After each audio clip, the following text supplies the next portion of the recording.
Good morning, guys. It's about 6 a.m. Sunday morning.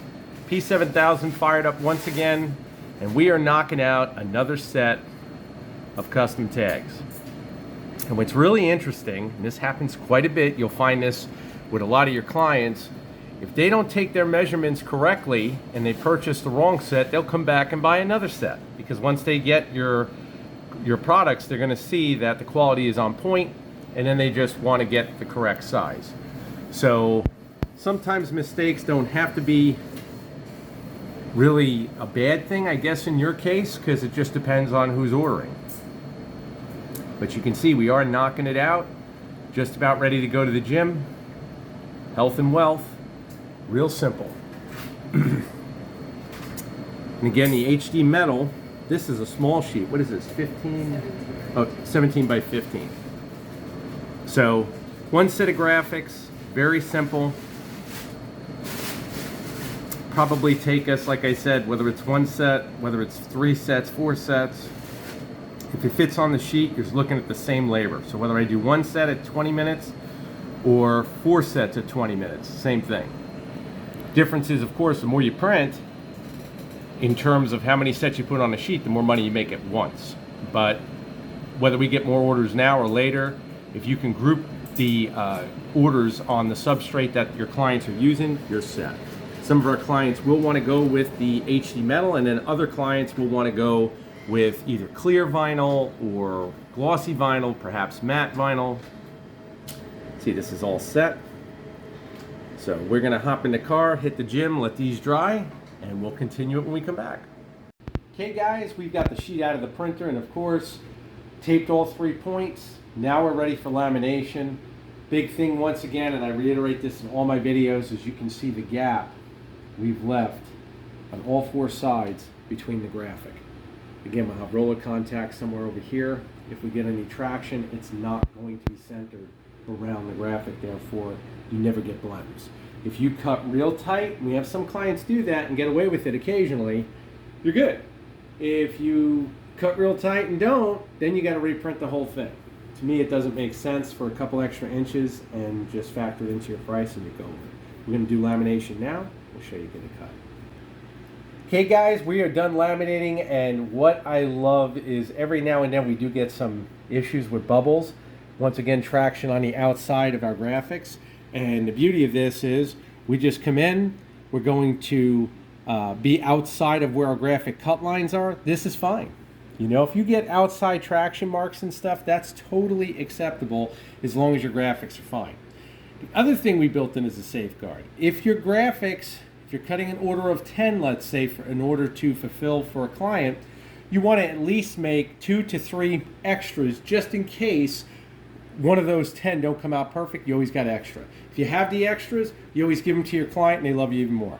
So once again, this is awesome that it came out live where we actually have some imperfections here, but as you'll see, if we get done cutting, they'll be gone. Stay tuned. Okay guys, we've got Vinyl Master open on the M16. You can see our order right there. Joanna is now setting her head position on the Suma. And you'll see just how quick this is. Once again, we got home from the gym, took showers, ate, about 9:30 on a Sunday, just casually making money. She's got the light on and she'll turn that off, and I'll move this out of the way so the camera's reflection, or excuse me, the flash on the camera's reflection, the light does not interfere with our cut. Here we go. Scan 1.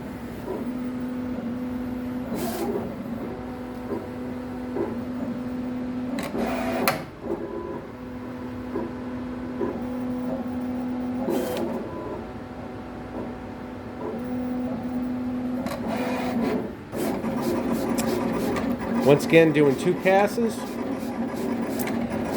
And I think I did 18 on this. The order was for 10 units. This guy ordered twice. Once again, try to always be fair, give him a couple extra. And we knocked this right out.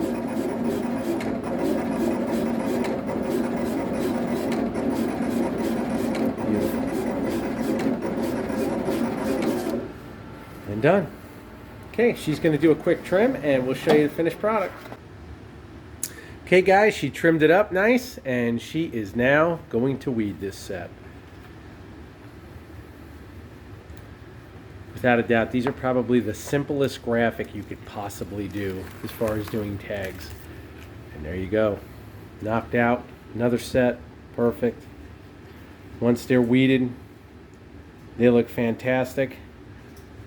Be another happy client. And we're all set. Keep these questions coming, guys. You've seen how fast this is. Once again, in another video, doing a redundant process. And what time is it? There you go, real time, 9:30. So we're all done. We'll get this out to the client. If you have any questions, please message Joanna and I, and we'll get back to you as soon as possible. Thank you. Good morning, guys. Vince from CG Vinyl Studio, and it's about 5:30 in the morning. And it is Thursday, and once again, P7000 fired up. And today we're doing some graphics for my business, along with some backfills of orders that were placed overnight. So I want to discuss a little bit about how you guys can stage doing your prints when you do have overnight orders. Now, this is something that comes up a lot. Do I print every day? Do I print once a week? Really, that's up to you. You can tell your clients how you'd want to ship. If you're on eBay, if you're on any site that regulates your ship times, then you're definitely going to have to print the same day or the very next day. You can get away with that. I would be careful because there's always human error involved. And when you have the possibility for human error in any capacity, you could definitely have an issue. Meaning, you might go to do a print and you go to laminate, and I've seen a lot of people do this and unfortunately shoot themselves in the foot, where they have a problem and they're getting multiple orders stacked upon multiple orders, thinking they're consolidating everything, and then when you have an issue with one order, it'll transfer to all of them, simply because your time constraint to complete that first order puts everything else behind. So the best thing you can do, in my eyes, with all the variables calculated to try to mitigate your workload or try to consolidate everything, is be realistic in what you're able to do comfortably. If you're doing this around another 9-to-5 job or whatever, you really want to structure it in to where you're working relaxed. And you probably never heard that before. But I'm a big believer in probably working no more than 1 hour. And why I say 1 hour is that you can show extreme detail in 1 hour. You're not going to show it over 8. No one works a perfect 8-hour workday. No one. Surgeons that do surgery, they don't either. So think about it like that. The most critical positions are not able to focus for long durations of time. And that means that the harder you focus on anything that's detail related, the less you're going to be able to do it over that amount of time. It's just too wearing on your mind. Now, your boss will never tell you that. The government won't tell you that. But that's a fact. So what you want to do is really put all of the work in an area, whether, again, whatever your day is constructed of, where you're only able to work in around being in a relaxed state.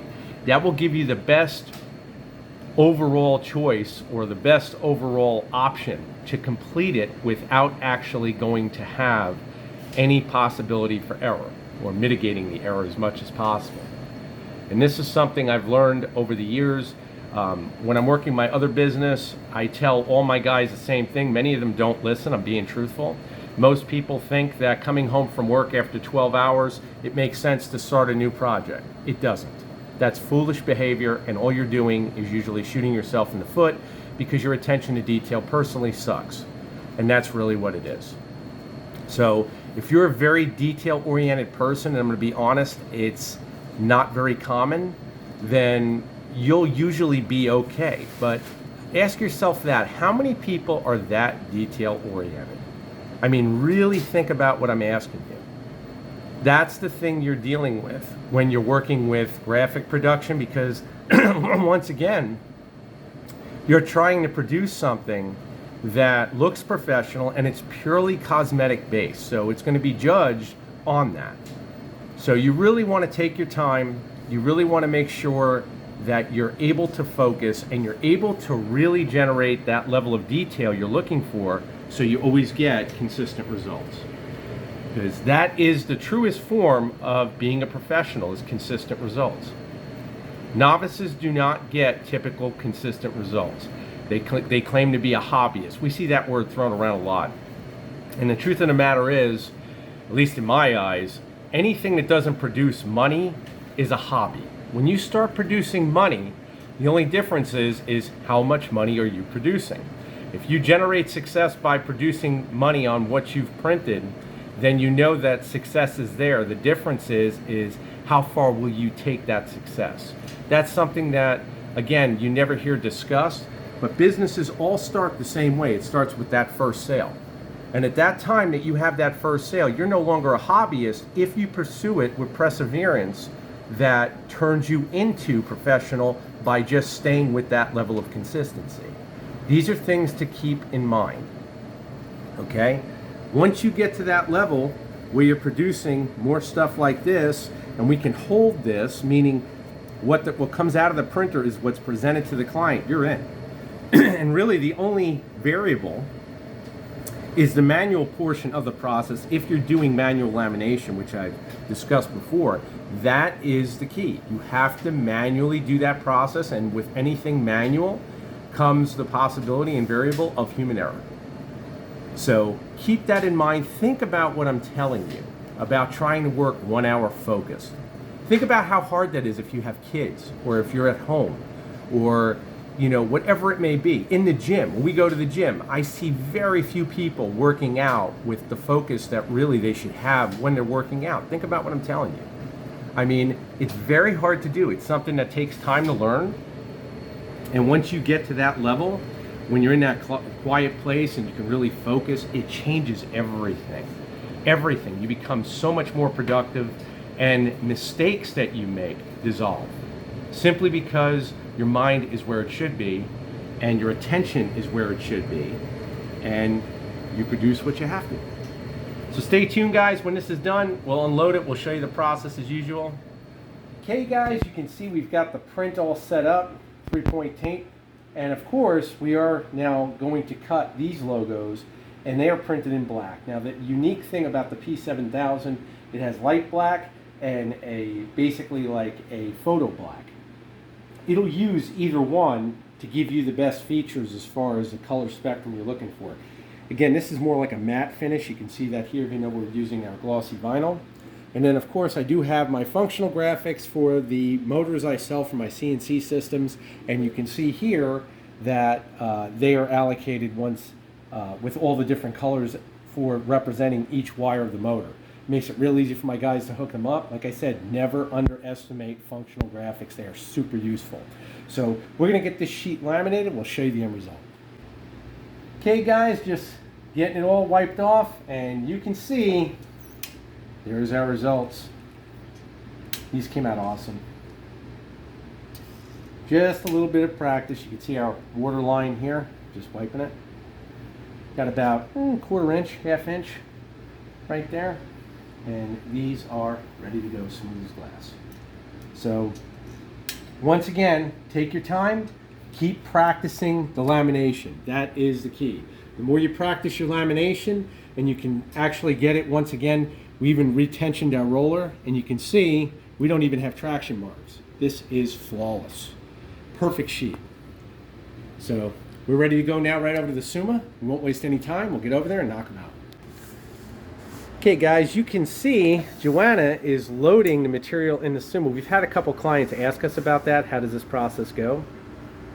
And on the Summa, you actually have lines that you can work with. And that's exactly what she's doing right here. You can see the arrows on the cutter, which are for placement of your rollers. This is one of the rare cutters that the rollers actually lock into place, which we love. The only area it does not, once again, you want to turn this off when it's scanning, is on the side here. You can see there's a long bar, and that's to identify the fact that you could slide that roller and adjust it based on your sheet width. See right now it's tracking those registration marks. Just turned its head. You can see that it reset itself.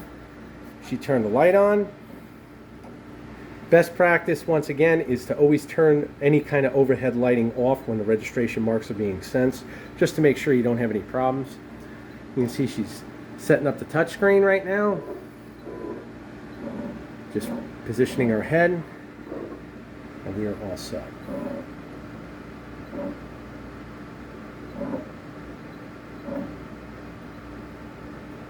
There we go.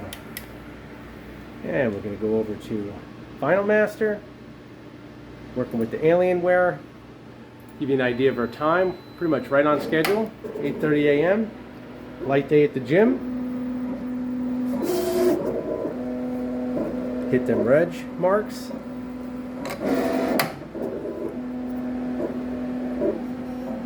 Make some money before the day even begins.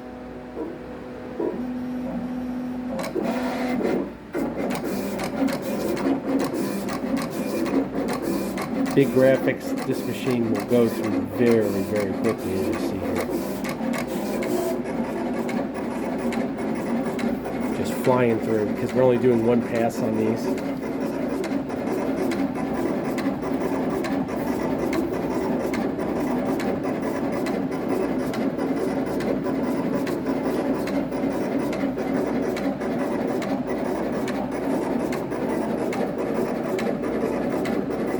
Just so everyone's aware, guys, most of these videos, of course, are never shot and actually uploaded the same day. I actually back build the videos now because we're so busy, but I can tell you truthfully, we are cutting virtually every day.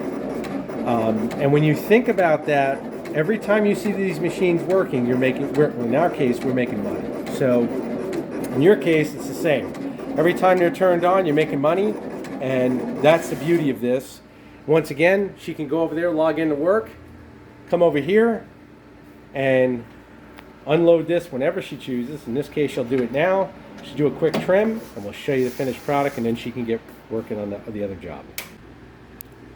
All right, guys, we've got them all trimmed. These are the functional motor graphics. Once again, very simple to use. Peel off, apply them to the motor, make our clients happy. Saves me from getting asked questions about how to hook up motors. Once again, functionality. Coming over here, our graphic order, and Joanna's going to weed this real quick, show you just what we're talking about. And we got a finished product.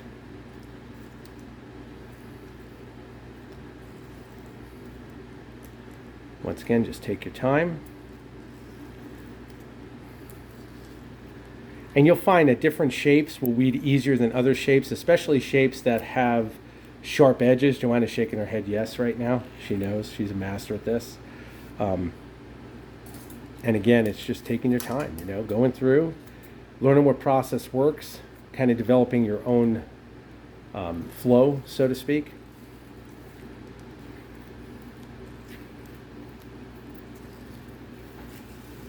And there you go. Perfect. These are all set to mail out to our client. We'll just turn them this way so they fit on the counter. And we're good to go. So again, guys, I hope that this is inspiring you to become creative. That's the main thing. If you guys have any questions, of course, do not be afraid to message Joanna or myself, and we'll get back to you as soon as possible to try to put together what best fits your needs for your applications. Thank you for your support. Take care.